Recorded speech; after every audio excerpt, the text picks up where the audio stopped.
setan tubuh mereka tanpa mereka sadari. Sadarilah anakku, engkau anakku yang bercahaya di hadapanku. Engkau harus muncul sebagai saksi di tengah-tengah dunia ini. Jadi saya ingin mengatakan kepada kita bahwa cairan yang sedang berlangsung saat ini dari tahun lalu, saya telah mengatakan hal tersebut, bahwa sangat berbahaya bagi kita anak-anak Tuhan, karena itu adalah lambang 66 Illuminati Lucifer untuk menuju pemerintahan dunia yang damai menurut versi mereka, ya, dan menyembah binatang itu, menyembah berhala dan roh-roh kenajisan itu. Jadi Bapak Ibu Saudaraku yang dikasihi Tuhan, cairan yang sedang berlangsung saat ini bagi kita ini sangat berbahaya bagi tubuh kita, ya, bagi segala hal yang akan kita jalani ke depannya, ya, melalui informasi daripada dunia nyata ini yang saya terima dari anak-anak Tuhan yang lain. Itu sangat berbahaya cairan itu manakala muncul jaringan 5G kodenya, 5 giga kah? Ya, saya kurang tahu mengenai jaringan itu yang akan muncul, tetapi jaringan itu sangat canggih Bapak Ibu. Handphone itu ya, handphone atau jaringan, ya saya belum tahu, karena itu sudah dikeluar di media sosial, ya, manakala itu muncul. Tetapi yang diperlihatkan kepada saya, muncullah bisul-bisul yang sangat berbau busuk, ya, dengan penglihatan pertama yang saya lihat itu adalah tanda 66 itu yang dipakai, muncul di dahi setiap anak-anak duniawi ditandai, ya, sangat berbahaya. Dan penglihatan yang kedua itu muncul seekor lalat dan nanak yang sangat busuk bertengger di kulit ini, ya, bertengger. Nah, seperti itulah kode-kode yang saya terima ini sebelum virus wabah corona 19 itu nyata betul-betul terjadi. Di tahun 2019 itu hanya dilempar kode-kode dan lambang Bapak Ibu seperti itu.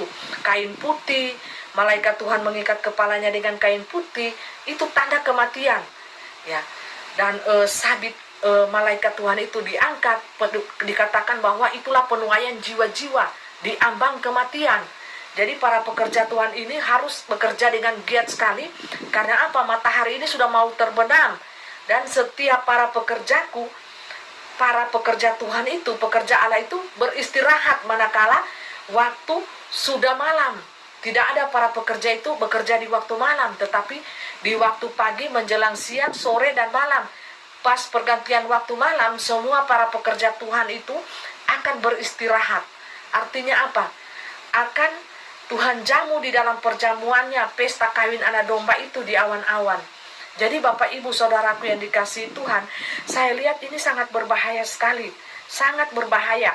Ya, cairan yang sedang berjalan ini, karena ini merupakan tanda milik pusakanya dunia, 66, atau tanda miliknya Allah di dahi. Setiap anak-anak Tuhan akan muncul tanda yang daripada Allah, itulah yang dinamakan dengan materai Allah. Akan ditandai anak-anak Allah, anak-anak dunia juga akan ditandai dengan melalui cairan ini Bapak Ibu Saudaraku yang dikasihi Tuhan. Tahun lalu ada di YouTube saya itu Suara Ilahi. Saya nonton video itu, saya malu juga melihat keadaan saya dalam keadaan menangis.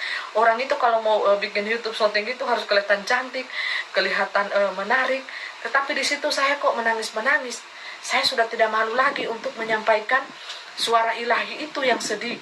Ya, suara alam ilahi itu sedih. Ya, melihat kita manusia ini yang senantiasa gemar melakukan dosa Sodom dan Gomora, tidak hilang rasa punya malu, tidak punya malu, norma-norma agama semua dilarang.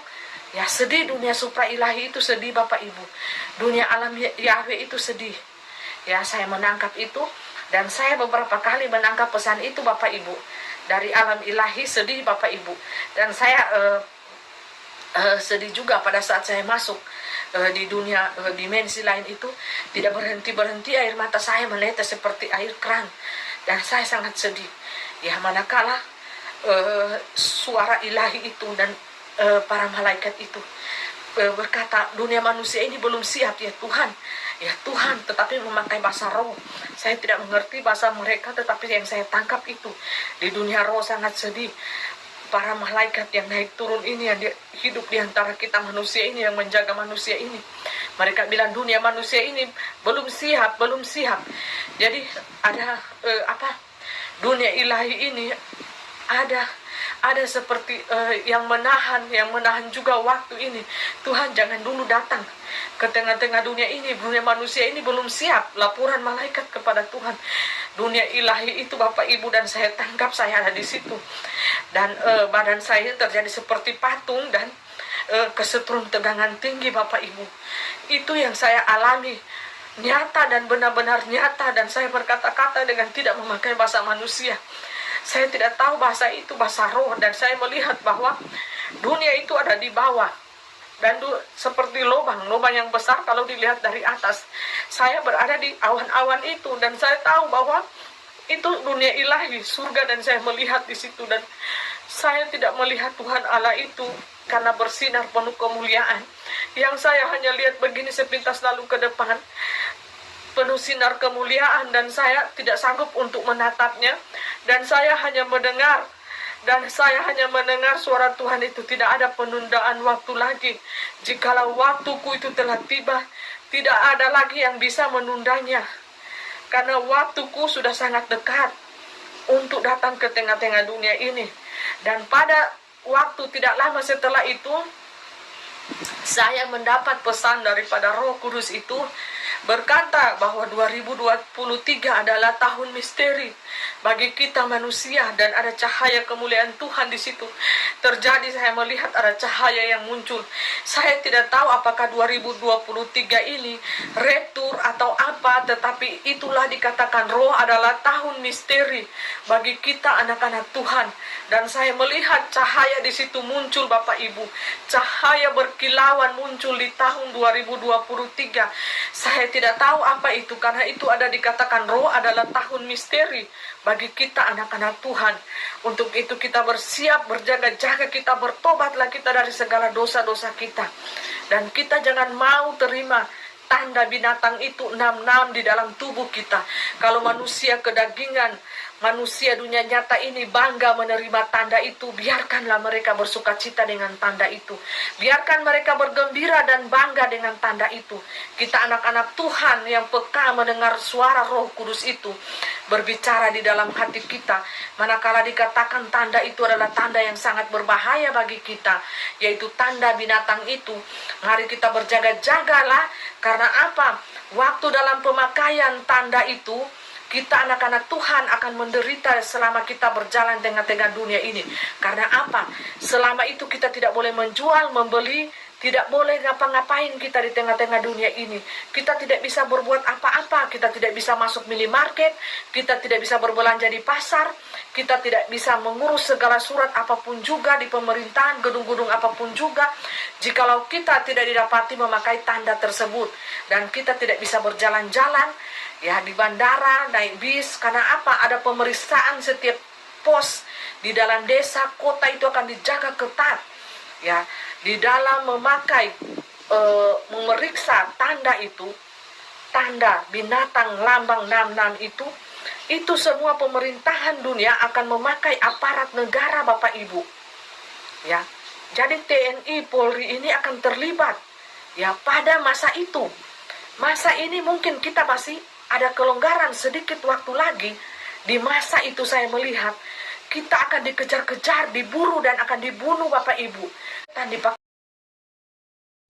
Shalom saudaraku yang dikasihi Tuhan. Pada saat ini saya Bu Maria mau menyampaikan apa yang merupakan pesan-pesan Tuhan lewat para pendoanya. Beberapa hari yang lalu ada seorang pendoa menceritakan kepada saya bahwa pada waktu dia berdoa, dia melihat bulatan bumi dari atas dan kemudian berputar ya menuju ke gelap ya. Tapi tiba-tiba ada satu sinar terang yang membuat bumi itu tertahan ya. Antara gelap dan terang itu tertahan setengah-setengah. Kalau enggak itu bumi itu berputar menuju kegelapan. Memang pada akhir zaman ini saudara, firman Tuhan mengatakan bahwa dunia ini akan dikuasai oleh si jahat. Dunia ini akan dikuasai oleh kuasa kegelapan. Karena Tuhan mengizinkan di mana nanti antikris akan berdiri memerintah seluruh bumi. Nah, kemudian saudara, kita sebagai anak Tuhan, apa yang harus kita lakukan? Apa yang harus kita kerjakan di penghujung akhir zaman ini? Di mana kegelapan, kegoncangan, dan malapetaka ada di depan kita. Dan Tuhan bilang bahwa gerejanya belum siap, anak-anak Tuhan belum siap. Oleh sebab itu, saya memberitakan pada saudara melalui YouTube channel ini, ayo persiapkan diri kita. Mari kita bergerak bersama Tuhan. Ayo kita perkuat manusia roh kita. Kita banyak ambil doa puasa, kita mendekatkan diri dengan Tuhan lewat doa, pujian, penyembahan, dan kita lebih lagi peka mendengar suara Roh Kudus, di mana Roh Kudus sudah diberikan di dalam diri kita, menjadi penolong, penghibur. Dia adalah power Tuhan, kuasa Tuhan yang Tuhan berikan kepada anak-anaknya. Asal kita mau mengaktifkannya. Oleh sebab itu, karena roh akan bekerja, buah-buah roh akan bekerja. Saudara tidak akan pernah jatuh bangun lagi di dalam kehidupan saudara atau dosa saudara. Karena Tuhan bilang, roh itulah yang mengajari kita. Roh Kuduslah yang menguduskan kita. Dan buah-buah roh akan otomatis muncul dan keluar dalam hidup kita. Kalau kita membiarkan roh kita yang bekerja, kalau kita mengaktifkan semua Roh Kudus bekerja, maka roh kita akan kuat. Oleh sebab itu firman Tuhan berkata, pikulah kuk yang kupasang, supaya engkau rendah hati dan juga taat. Dan saudaraku, biarlah kita memikul setiap salib kita, supaya kita boleh kuat di dalam perjalanan hidup kita ini. Dan kita dilatih oleh Tuhan dalam ujian, pencobaan, masalah-masalah hidup itu untuk menguji kita, memproses kita, membuat manusia roh kita kuat, membuat kita selalu on fire with Jesus. Susah senang ikut Tuhan, miskin kaya ikut Tuhan, sedih susah ikut Tuhan. Dan kita selalu mengandalkan Tuhan, dan kita selalu mengadukan semua masalah perkara kita kepada Tuhan. Karena kita mempunyai Tuhan yang maha mendengar, Tuhan yang maha hidup. Oleh sebab itu saudara, biarlah YouTube channel Pas AKP ini boleh menguatkan saudara yang dalam keadaan keterpurukan atau di titik nol. Tapi saudara, ayo bangkit, jangan pernah menyerah. Karena Tuhan Yesus sendiri telah menang, dan kita pun ditakdirkan lebih daripada pemenang. Dunia yang semakin gelap ini tidak membuat kita menjadi takut atau gentar atau khawatir. Karena apa saudara? Karena terang Kristus itu ada dalam kita. Tuhan bilang, kamulah terang dunia. Kamu ini seperti lampu yang ditaruh di atas gantang, sehingga orang yang di bawahnya diterangi, saudara. Jadi kita ini jangan takut kegoncangan, jangan takut kegelapan, jangan takut masa-masa sukar di depan kita. Apalagi antara memilih divaksin atau tidak, mengikuti Yesus atau tidak, ya saudara, atau semua fasilitas diberhentikan. Saudara jangan takut, jangan gentar. Karena Tuhan pasti ada cara Tuhan, pertolongan Tuhan, mujizat Tuhan akan terjadi. Disitulah supranatural Tuhan akan muncul, saudara. Ya, saudaraku, mari kita perkuat, karena waktu ini sedang Tuhan perlambat dulu. Karena banyak gereja Tuhan yang belum siap, belum move on ya. Karena keadaan zaman dikira akan kembali seperti dulu, dikira akan kembali ke gereja. Saudara, ada teman saya ya, satu doa nih kalau setiap subuh 1 minggu sekali atau 2 kali. Dan dia pernah cerita sama saya begini, C, waktu saya di gereja nih C, waktu angkat tangan, dia gerejanya kan besar, banyak orang. Pada waktu dia angkat tangan, dia menyembah, ada suara bilang, engkau lihat sekelilingmu. Ya, mereka mengangkat tangan menyembah. Dan nanti suatu saat engkau tidak akan melihat seperti ini lagi. Nah, itulah diingatkan saat ini. Ada suara Tuhan yang mengatakan keadaan seperti begini di dalam gereja, bahwa ada banyak orang yang bersorak-sorai, bertepuk tangan, mengangkat tangan, berdoa, tidak akan ada lagi. Ya, ayo move on gereja Tuhan. Jangan pikir nantilah tunggu COVID buka gereja lagi. Tunggulah buka sudah selesai coronanya baru kita maju lagi untuk kodain kebaktian, KKR atau apa. Jangan saudara, jangan tunda-tunda waktu. Waktu terus berjalan dan tidak akan pernah kembali lagi.